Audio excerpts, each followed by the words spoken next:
mayam ngasi mukchene sina Hollywood web series Viking gi episode 86 adu pudu lakjare mamang episode sing du yengbi da yauragadi soidana yengbiu wari isi mapung phana bap tana bagi da mak haijabani aikoina mamang episode 85 dagi khangkhre uba hoisu ising mayai da upai leitana atmak tawdu leiraga asi ena mayam su yaukre otherga uba ga su saunarakpadagi khana chainaba su thokre makhoi yam phibam chadana siba changba yan tadana leikhrebani kedaga lomda su aiberga bisaka halakpada mayamna thina ngangnaramba du heralna khamduna mayamna saunaribadu khara phathaki bisaksu ikhang khang hodana nupi ma thengnaraga ahing amakak lekminaramaga mangkhibadagi masagi maraba puninda tawjaduna nong marakta thamoi sokna kapkhre aibersu mapana hairamba wahai khara ningsinglakpa amadi city sida leiriba Viking singsi mathau amata pidabadagi mathau maram khangdana mirem amagum loina leinakpasi aiberna ubadagi sauduna mafamsigi ningthau heralga tanaduna England amuhana attack tawba chatlagani haiduna lauthoklaga episode adu losenkhibani madugi makha episode 86 asigi ahan basin asida Connecticut city sidagi haure hojik ningthau heralga mahaki nupi Ingrid kase mahaki athangdagi hi sahalibam pham sida yengchanba lagli Ingrid na nang mahakpu thajabra haiduna hangli heralna nang hairidu aiberbura aina mahakpu sungtha thajaba leite mahakti matam chupada oidabata ngangduna leibani hairi Ingrid na aduyam nangna thajadraga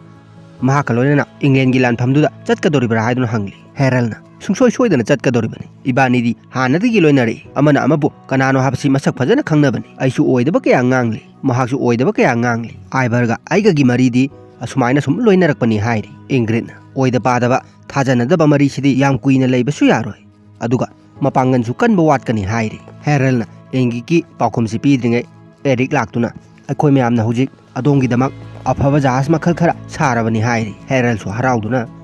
masigi mafamsi uraga aina kanagumba ma adumak ningsingduna leiri jahas sabada maming leiraba Floki bu ningsing lei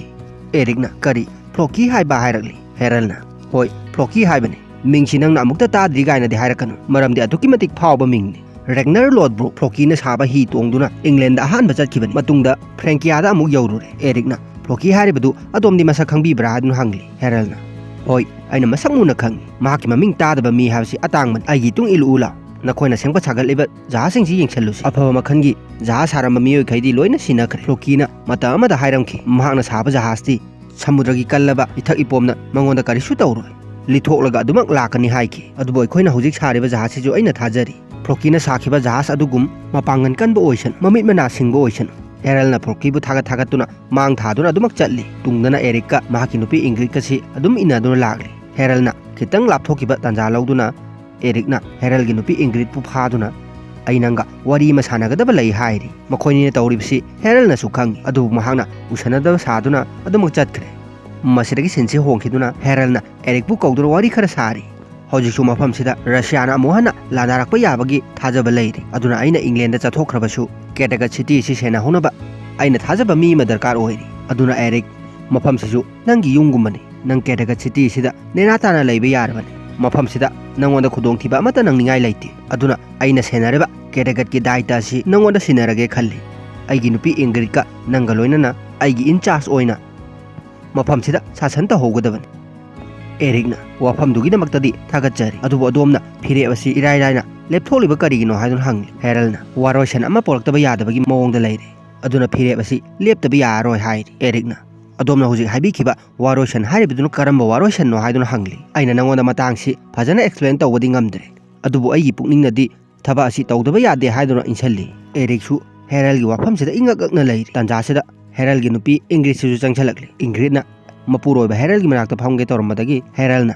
Erikki manakta phamucho haiduna sign tawrogli Ingrid su Erikki manakta muk phamthaduna nakhoini na hujik sanariba wari sina karamba matangi no haiduna hangli heralna wari si tungi yaiphanabagi wari ni ai mafamsi thadoktuna hujik lapna chatkadore adubu nangdi mafamsida lehodaba yaroi ibani gi ichadu mafamsida taibang phaunabagi dama aina Erik ta jo hana yathang pi khrabani nanga Erika loina duna mafamsida ai leitraba matung sasan ta hogadabani Ingridna masida Erik yaudra su yaina adomna pamliba mafamsigi sasandu ai ithantana adumak tawba ngamgani hairi heralna aina haikradi haikre nakhoini punna mafamsida sasan tawgadabani masi ai yathangni aina su nakhoini da thajaba thamli mafamsi phajana sasan tawnabagi damak lambi thirakani haiduna Ingridna adongi hak adu mitopta karigi sinariba no haiduna hangagli heralna mahaki lik asi paikhatuna ai Viking singdi punsigi khongchatpu lepthoktuna leinabagi damak pokpa natte manglomda dumak changchenba haibsina aigi ithawni nongmadi sungsoi soidana aikhoi mayamsi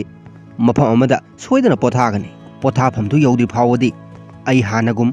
समुद्र कया लानखिगनी इयाइदा सिटपा नुंगसित थुम हिचेलबा इसिंग इरिक्सिंगना माइसिदा अमुहना फुहनखिनी मदुतना आइगी निंगतंबनी हाइख्रे हेरल गी वाफमसिदा areca इंगिकछु उंगदुना तारी मसिदगी सिनसि इसिंग इयाइदा तावदुना लेरिबा उबावगी नाइतोम तारबा जहाज असिदा लागले मसिदा मखोय मयामसि मतम कुइना चादा थक्तबदगी फंबा फावबा ngamnadabi लेक्थदुना ता तादुना लेनरि उबाना हुजिक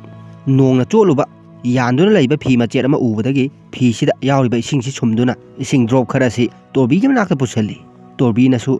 पिकलिबि मचासिदा इसिंग drop खरासि मचिम्बाना तैसनबिरि उबानासु लेमहौरिबा इसिंग drop खरासि तोरबीदा मु इनबिरि तौरिबा मोंगसि मु ओथेरसु हिपतुना अदुमक येंगदुना लै मखोय हुजिक उपाय अमता लैते सिबा ngaiba हाबिदु तारे मसिदगी सिनसि केटागा लोमदा मु हालखरे हौजिक आइबरगा बिशाकासु इंग्लैंड चटनबगिदमक फिरो लोसनदुना इथांगफमसिदा थोलगली हेरलसु एंग्रिका थोलक्तुना एरिकता महाकी फमसि सिनरमलगा जहाजसिदा काखतखरे मसिदगी मखोयगी जहाज मयामसि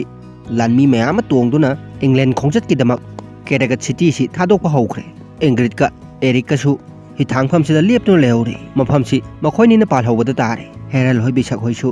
सिटीसिदगी सुम लापथोखरे सोमदना एरिकना मफमसिगी निंगथौसि महांगना ओयहौरबनिना अदुगिसु मथक्ता हेरलना दाइता खुदिमक मखोयनिदा सिनरमलबनिना हेरलगी नुपी इंग्रिता तुंगलोमदगी मख्वांगसिदा तपना पाइरकली हेरलनासु हि जहाजसिदगी खितंग ngaptakna माकी नुपी इंग्रिसिदा येंगदुना बिशाक्ता नुक्सिनबा नुपीमा आइगिदमक्ता लैयो हाबसि आइगी लाइबाक्सिदा तमलमद्रबा माले हाइरि वाफमसि ताबदा बिशाक्सु मोमोन नोक्तुना खोंगचतसि मखादमक तारि मखोयनिगी लाइबाक्सि चपमानारे हाइबा यारे बिशाक्सु महाकी लाइबाक्ता नुपी अमता लमिनाव हाइना तमदबगुम तौरी हंतक्ति हेरलगा आइबरगना लुचिंगदुना इंग्लैंड लांदानबगिदमक मसिंग यामलबा जहाज कयागा लोइनना खोंगचत अमा चथगरे मसिदगी सिनसि होखिदुना अखोइना मतम कुइना उरुद्रबा इंग्लैंड की वेसेक्स की सिंदा लाखरे हौजिक मफमसिदा निंगथौ एल्फ्रेड का लोइनना पास्टर कया पुंदुना मफमसिबु मतम कुइना शांति ओइना पालहनबगिदमक एल्फ्रेड पु थागतुना लाई खरा खोरमदुना लैरि मखोइना मफमसि शांति ओइरे हाइना लाई खोरमदुना लैरिङै सोमदना आइबर होइसु मखोइगी लामिसिंसिगा लोइनना मफमसि यौसलकपा हौखरे एल्फ्रेड होइसु मखोइगी लाई खोरमबा सि लोइसनदुना मतम कुइना उरुद्रबा महाकी सक्तमसि उलगली हेरल होय आइबर होइसु जगा अमदा पन्दुना मीटिंग अमा पांगथोक्तुना लैरि हेरलना अखोइना मफमसिदा लाखिदबसि मतम कुइरे अदुना मखोइगी कोनुंगसिंग अदुदि अखोइना चंगबा ngamदनबगिदमक फजना सेमका छागतलमलगनी आइबरना मदुमक अचुंबा वाफमनि अखोइना मखोइबु माइथीबा पीबा ngamनबगिदमक जगा अमा खंदुना मखोइबु कौथोक्तुना लालांथेंगनदबा यारोय हाइरि बिसंगना अखोइना खनगदोरबिसि करम मफमनो हाइदुना हंगली आइबरना मखोइ मयामना येंगलिबा मेप असिदा चैना थिंदुना मफमसिदा तौगदबने एडिंगटन हाइरिबा मफमसिदा तौगदबने आई ngasi निंगसिंगली बाबागी अरोइबा वेसेक्स खोंगचतुदा आइसु यावखि मदुदा एडिंगटन हाइरिबा मफमसि बाबा इबानीना फावदुना लाखि बाबाना मतमदुदा हाइबिरमने लानफमगी ओइरगदि मफमदु चप चाबनी हाइदुना मसिदगी सिनसि होंखिदुना हेरलसि इसिंगदा कुमथादुना इरुजदुना लैरि मसिदा आइबरना उ मखोंग अमदा फमदुना सावरप तौदुना अदुमक येंगदुना लैरि तांजासिदा बिशक लाक्तुना नंगना खलिबा वाखंदुना करिनो हाइदुना हंगली आइबरना आइना हुजि खलिबसि बिशक इसिंगसिदा हेरलसि लुखिद्रा हाइदुना पाखतजरिबनि हाइरि आइबरना वाफमसि असुमना फोंदोक्लबसु आथ्रदि वाफमसिगी ओपोजिटनि मसिदगी सिनसि केडागलोमदा मुग लाखरे मसिदा हेरलगी नुपी एंग्रिडना मिकअप थोलकपदा हेरलना फमलंबा चौकरीसिदा एरिकना फमदुना लेरमली एंग्रिडसु खंगप्रेक खंदुना नंग करी पामलिबनो हाइदुना हंगली एरिकना आइगी अपाम हाइबाबु नंगना हिपलिबा फमुंगदुदा आइगिसु जगा अमा पामे एंग्रिडना आइना खनबदा नंगी नाको अदु याद्रबा माले हाइदुना nganगakli एरिकना नंगी नापुरोबा हेरलदी मफमसि थादोक्तुना चतख्रबनी अमु हनसु मफमसिदा हलकलरोय नंगनासु महकपु कैदौनुंगदा नुंसिखिदे आइदी निंगथौबु सेमबा ngamba मीनि आइना मतमदा बियोनगी थवाइबु कनबिखि अदुगा हेरलगी थवाइबुसु कनखि अदुबु हौजिक्ति इसाना इसाबु निंगथौ ओइना सेमकटलगनी अदुगा नंगना आइगी महारानी ओइगनी एंग्रिडना नंग सेंगना जादू तौबा नुपी अमगा लुहोंबा पामलबरा हाइदुना हंगली एरिकना होय पामी आइना खनबदा मदुनदुम हेना नुंगाइगदबा माली मसिदगी एंग्रिडना मियेंग अमगा लोइनना फमुंगसिदगी कुमथरगली महांगना एरिककी ममांगदा लेपतुना अदुरबदी नंगी फुरी अदु लौथो उ हाइरि एरिकसु फुरीसि लौथोक्तुना एंग्रिडकी ममांगदा मुखाइदुना लेपलगा लैरि एंग्रिडना तुंग अमु ओंथोक्तुना लैयु हाइरगली एरिकसु तुंग ओंथोक्तुना लैखरे मसिदगी एंग्रिडना थौरी अमा लौथोक्तुना एरिककी नंगनसिदा कलगली एरिकसु खितंग सावरमना लैथोउबदा एंग्रिडना नंगोंदा फंगलिबा चैना असिगी ꯀꯣꯟꯅ ꯑꯩꯉꯣꯟꯗ ꯂꯃꯟ ꯈꯨꯝꯃꯨ ꯍꯥꯏꯔꯛꯂꯤ ꯃꯁꯤꯗꯒꯤ ꯑꯦꯔꯤꯛꯁꯨ ꯀꯜꯂꯛꯑꯣ ꯍꯥꯏꯕꯒꯤ ꯃꯇꯥꯒꯨꯝ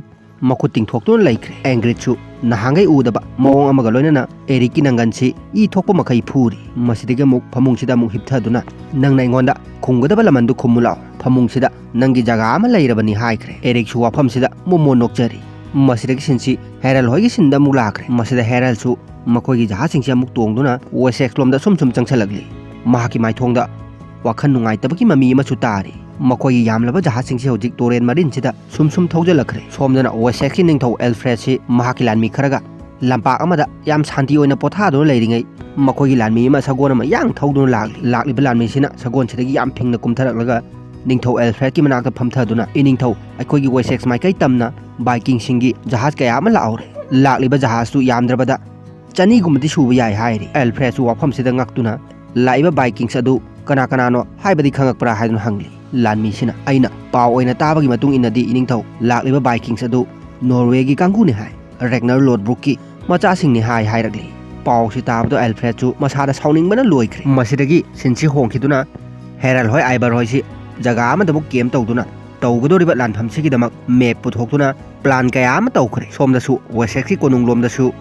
ꯑꯦꯜꯐ꯭ꯔꯦꯗꯅ ꯁꯦꯅꯥꯄꯇꯤ ꯃꯌꯥꯝ ꯑꯃ ꯀꯧꯗꯨꯅ ꯚꯥꯏꯀꯤꯡꯁꯤꯡꯒ ꯂꯥꯟꯊꯦꯡꯅꯅꯕ ꯄ꯭ꯂꯥꯟ ꯀꯌꯥ ꯑꯃ ꯇꯧꯔꯤ ꯃꯁꯤꯗꯒꯤ ꯁꯤꯟꯁꯤ ꯀꯦꯇꯦꯒꯜꯂꯣꯝꯗ ꯑꯃꯨꯛ ꯂꯥꯛꯈ꯭ꯔꯦ ꯃꯁꯤꯗ ꯏꯪꯒ꯭ꯔꯤꯠꯁꯤ ꯎꯃꯪ ꯑꯃꯗ ꯃꯍꯥꯛꯀꯤ ꯖꯥꯗꯨꯗ ꯁꯤꯖꯤꯟꯅꯅꯕꯒꯤꯗꯃꯛ ꯄꯣꯠꯆꯩ ꯈꯔ ꯊꯤꯕ ꯂꯥꯛꯂꯤ ꯃꯍꯥꯛꯅ ꯄꯥꯝꯕꯤꯁꯤꯡꯁꯤ ꯍꯦꯛꯇꯨꯅ ꯀꯔꯤꯒꯨꯝꯕ ꯑꯃ ꯁꯦꯝꯅꯕꯒꯤꯗꯃꯛ ꯇꯛꯈꯥꯏꯕ ꯍꯧꯈ꯭ꯔꯦ ꯃꯔꯩ ꯃꯈꯥꯗꯒꯤ ꯂꯦꯟꯊꯠꯇꯨꯅ ꯏ ꯈꯔꯁꯨ ꯂꯧꯔꯤ ꯊꯕꯥꯛꯇ ꯂꯦꯟꯊꯠꯇꯨꯅ ꯏ ꯈꯔ ꯑꯃꯨꯛ ꯂꯧꯔꯤ ꯈꯨꯕꯥꯛꯇ ꯑꯃꯨꯛ ꯂꯦꯟꯊꯠꯇꯨꯅ ꯏ ꯈꯔꯁꯨ ꯂꯧꯔꯤ ꯏꯁꯤꯡꯁꯤ ꯃꯍꯥꯛꯅ ꯁꯦꯝꯂꯤꯕ ꯍꯤꯗꯥꯛꯁꯤꯗ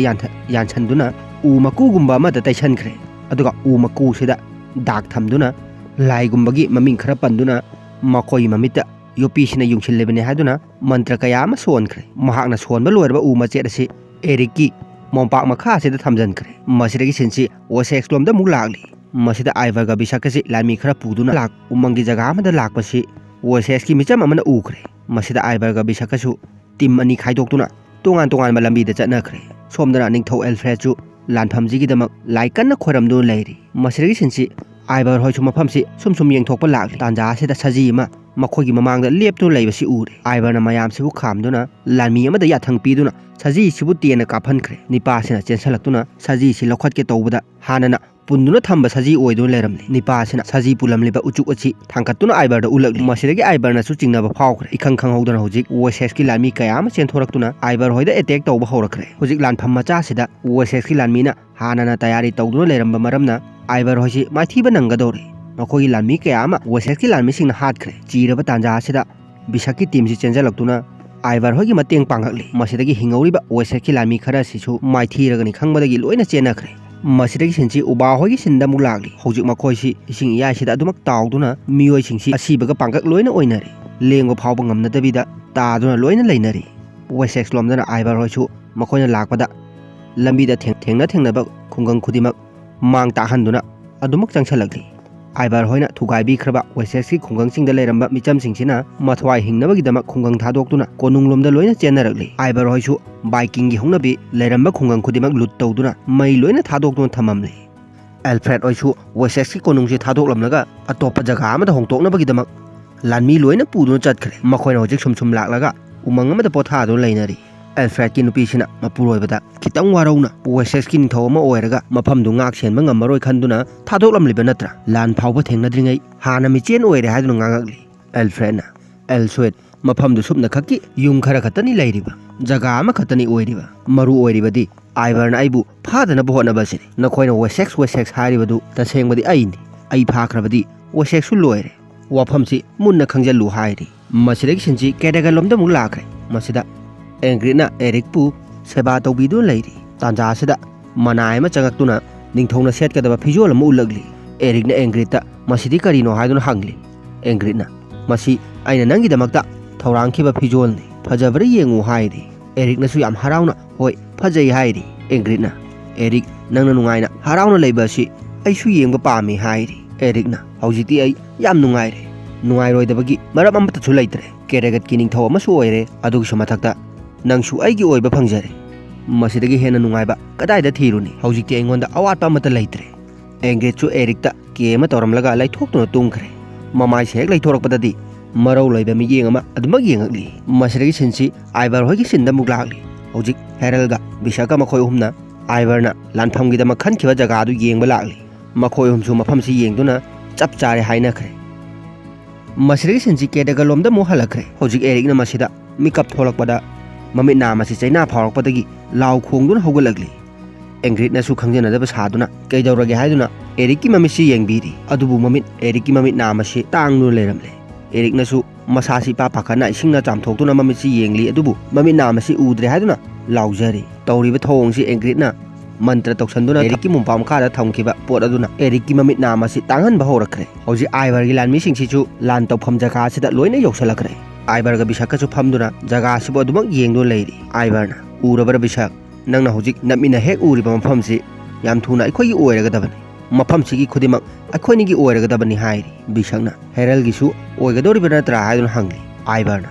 ꯑꯩꯅꯗꯤ ꯑꯗꯨꯝꯅ ꯈꯟꯗꯦ ꯑꯩꯅ ꯈꯟꯕꯗ ꯍꯦꯔꯜꯁꯤ ꯀꯨꯏꯅ ꯍꯤꯡꯂꯔꯣꯏ ꯍꯥꯏꯅ ꯈꯜꯂꯤ ꯃꯉꯣꯟꯗ ꯍꯧꯖꯤꯛ ꯍꯤꯡꯅꯤꯡꯕꯒꯤ ꯑꯁꯥ ꯄꯨꯝꯅꯃꯛ ꯂꯣꯏꯈ꯭ꯔꯕꯅꯤ ꯃꯍꯥꯛꯅ ꯍꯧꯖꯤꯛ ꯂꯩꯔꯤꯕ ꯐꯤꯕꯝꯁꯤ ꯁꯤꯔꯝꯗꯥꯏꯒꯤ ꯑꯔꯣꯏꯕ ꯁꯣꯔ ꯍꯣꯟꯕ ꯑꯗꯨꯒꯨꯝꯕꯅꯤ ꯍꯥꯏꯔꯤ ꯃꯁꯤꯗꯒꯤ ꯁꯤꯟꯁꯤ ꯀꯦꯗꯒ ꯂꯣꯝꯗ ꯑꯃꯨꯛ ꯂꯥꯛꯂꯤ ꯍꯧꯖꯤꯛ ꯑꯦꯡꯒ꯭ꯔꯤꯠꯀ ꯃꯅꯥꯏ ꯅꯨꯄꯤꯁꯤꯡꯒ ꯐꯝꯗꯨꯅ ꯂꯩꯔꯤꯉꯩ ꯑꯦꯔꯤꯛꯁꯤ ꯂꯥꯎꯗꯨꯅ ꯂꯩꯔꯝꯕ ꯄꯣꯠꯆꯩꯁꯤꯡꯁꯤꯗ ꯊꯦꯡꯒꯥꯏꯗꯨꯅ ꯊꯣꯛꯂꯛꯂꯤ ꯍꯧꯖꯤꯛ ꯑꯦꯔꯤꯛꯁꯤ ꯃꯃꯤꯠ ꯑꯅꯤꯃꯛ ꯂꯣꯏꯅ ꯇꯥꯡꯈ꯭ꯔꯦ ꯀꯔꯤꯝꯇ ꯎꯕ ꯐꯪꯈꯤꯗ꯭ꯔꯦ ꯃꯍꯥꯛꯁꯨ ꯃꯊꯋꯥꯏ ꯋꯥꯅ ꯃꯊꯣꯡ ꯃꯔꯝ ꯈꯪꯗꯅ ꯂꯥꯎ ꯈꯣꯡꯗꯨꯅ ꯑꯗꯨꯃꯛ ꯂꯩꯔꯤ ꯑꯦꯡꯒ꯭ꯔꯤꯠꯅꯁꯨ ꯆꯪꯁꯤꯟꯗꯨꯅ ꯑꯃꯨꯛ ꯍꯟꯅ ꯑꯦꯔꯤꯛꯀꯤ ꯃꯃꯤꯠꯁꯤ ꯌꯦꯡꯂꯨꯕꯗ ꯃꯃꯤꯠ ꯑꯅꯤꯃꯛ ꯉꯧꯔꯣꯛ ꯉꯧꯗꯨꯅ ꯂꯩꯔꯝꯂꯤ ꯃꯆꯤꯟꯗꯅ ꯑꯦꯔꯤꯛꯄꯨ ꯅꯨꯡꯁꯤꯕꯒꯤ ꯋꯥꯍꯩ ꯀꯌꯥ ꯑꯃ ꯐꯣꯡꯗꯣꯛꯂꯒ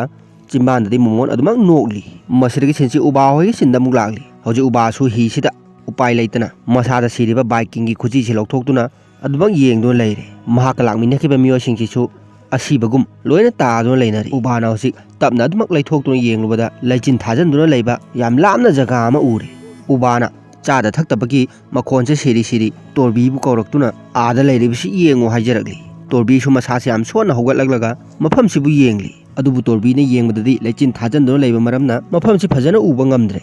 ꯇꯣꯔꯕꯤꯅ ꯑꯩꯉꯣꯟꯗ ꯑꯃꯨꯛ ꯍꯟꯅ ꯐꯥꯒꯤ ꯇꯧꯔꯛꯑꯅꯨ ꯎꯕꯥ ꯑꯩꯗꯤ ꯀꯔꯤꯝꯇ ꯎꯕ ꯐꯪꯗꯦ ꯍꯥꯏꯔꯤ ꯎꯕꯥꯅꯗꯤ ꯃꯐꯝꯁꯤ ꯂꯩꯆꯤꯟ ꯊꯥꯖꯟꯗꯨꯅ ꯂꯩꯔꯕꯁꯨ ꯖꯒꯥ ꯑꯃ ꯂꯩꯔꯦ ꯈꯪꯕꯗꯒꯤ ꯃꯣꯃꯣꯟ ꯅꯣꯛꯇꯨꯅ ꯑꯗꯨꯃꯛ ꯅꯪꯒꯤ ꯅꯃꯤꯠꯇꯨ ꯌꯥꯗ꯭ꯔꯦ ꯇꯣꯔꯕꯤ ꯑꯩꯗꯤ ꯇꯁꯦꯡꯅ ꯃꯐꯝꯁꯤ ꯎꯕ ꯐꯪꯉꯤ ꯍꯥꯏꯔꯛꯂꯤ ꯃꯁꯤꯗꯒꯤ ꯃꯌꯥꯝꯁꯨ ꯂꯣꯏꯅ ꯍꯧꯒꯠꯇꯨꯅ ꯃꯐꯝꯁꯤ ꯌꯦꯡꯅꯈ꯭ꯔꯦ ꯃꯈꯣꯏꯒꯤ ꯖꯍꯥꯖꯁꯤꯁꯨ ꯖꯒꯥꯁꯤ ꯇꯝꯅ ꯑꯗꯨꯃꯛ ꯇꯞꯅ ꯊꯧꯖꯤꯜꯂꯛꯂꯤ ꯃꯐꯝꯁꯤ ꯎꯕꯗ ꯃꯌꯥꯝꯁꯤꯁꯨ ꯑꯃꯨꯛ ꯍꯟꯅ ꯍꯤꯡꯂꯒꯅꯤ ꯍꯥꯏꯕꯒꯤ ꯑꯁꯥ ꯑꯃ ꯂꯥꯛꯇꯨꯅ ꯃꯣꯃꯣꯟ ꯅꯣꯛꯇꯨꯅ ꯌꯦꯡꯖꯔꯤ ꯍꯧꯖꯤꯛ ꯃꯈꯣꯏ ꯃꯌꯥꯝꯒꯤ ꯐꯤꯕꯝꯁꯤ ꯌꯥꯝ ꯊꯤꯅ ꯁꯣꯛꯄ ꯍꯥꯏꯕꯗꯨ ꯑꯣꯏꯔꯦ ꯅꯣꯛꯄ ꯐꯥꯎꯕꯗ ꯃꯈꯣꯟ ꯊꯣꯛꯅ ꯅꯣꯛꯄ ꯉꯝꯅꯗ꯭ꯔꯦ ꯇꯣꯔꯕꯤꯒ ꯎꯕꯥꯒꯁꯨ ꯄꯨꯛꯅꯤꯡ ꯅꯨꯡꯁꯤꯅ ꯀꯣꯟꯅꯔꯒ ꯀꯞꯃꯤꯟꯅꯔꯤ ꯃꯐꯝꯁꯤꯗ ꯎꯆꯦꯛ ꯋꯥꯌꯥꯛ ꯀꯌꯥꯅ ꯈꯣꯡꯕꯒꯤ ꯈꯣꯟꯖꯦꯜ ꯀꯌꯥ ꯑꯃꯁꯨ ꯇꯥꯕ ꯍꯧꯔꯦ ꯑꯣꯊꯦꯔꯁꯨ ꯃꯐꯝꯁꯤ ꯎꯖꯔꯒ ꯊꯃꯣꯏ ꯁꯣꯛꯅ ꯀꯞꯇꯨꯅ ꯂꯩꯔꯤ ꯃꯁꯤꯗ ꯎꯕꯥꯅ ꯆꯪꯁꯤꯟꯗꯨꯅ ꯅꯪꯅ ꯍꯥꯏꯈꯤꯕ ꯑꯆꯨꯝꯕꯅꯤ ꯑꯣꯊꯦ ꯑꯩ ꯅꯪꯉꯣꯟꯗ ꯑꯔꯥꯟꯕ ꯊꯕꯛ ꯈꯔ ꯇꯧꯈ꯭ꯔꯦ ꯃꯗꯨꯒꯤꯗꯃꯛ ꯉꯥꯛꯄꯤꯌꯨ ꯑꯣꯊꯦ ꯑꯩꯈꯣꯏꯅ ꯅꯪꯕꯨ ꯊꯥꯖꯔꯝꯒꯗꯕꯅꯤ ꯍꯥꯏꯔꯤ ꯃꯈꯣꯏꯅꯤꯁꯤꯁꯨ ꯀꯞꯃꯤꯟꯅꯗꯨꯅ ꯂꯦꯡꯒꯣꯟꯅꯗꯨꯅ ꯂꯩꯔꯤ ꯑꯣꯊꯦꯔꯅꯁꯨ ꯎꯕꯥꯗ ꯄꯨꯝꯅꯃꯛꯁꯤ ꯑꯩꯒꯤ ꯍꯣꯠꯅꯖꯃꯟ ꯅꯠꯇꯦ ꯎꯕꯥ ꯅꯪꯅ ꯅꯪꯒꯤ ꯊꯃꯣꯏꯕꯨ ꯑꯃꯗꯤ ꯄꯨꯛꯅꯤꯡꯕꯨ ꯁꯦꯡꯅ ꯊꯥꯖꯕ ꯊꯝꯕꯗꯒꯤ ꯄꯨꯝꯅꯃꯛꯁꯤ ꯑꯣꯏꯔꯛꯈꯤꯕꯅꯤ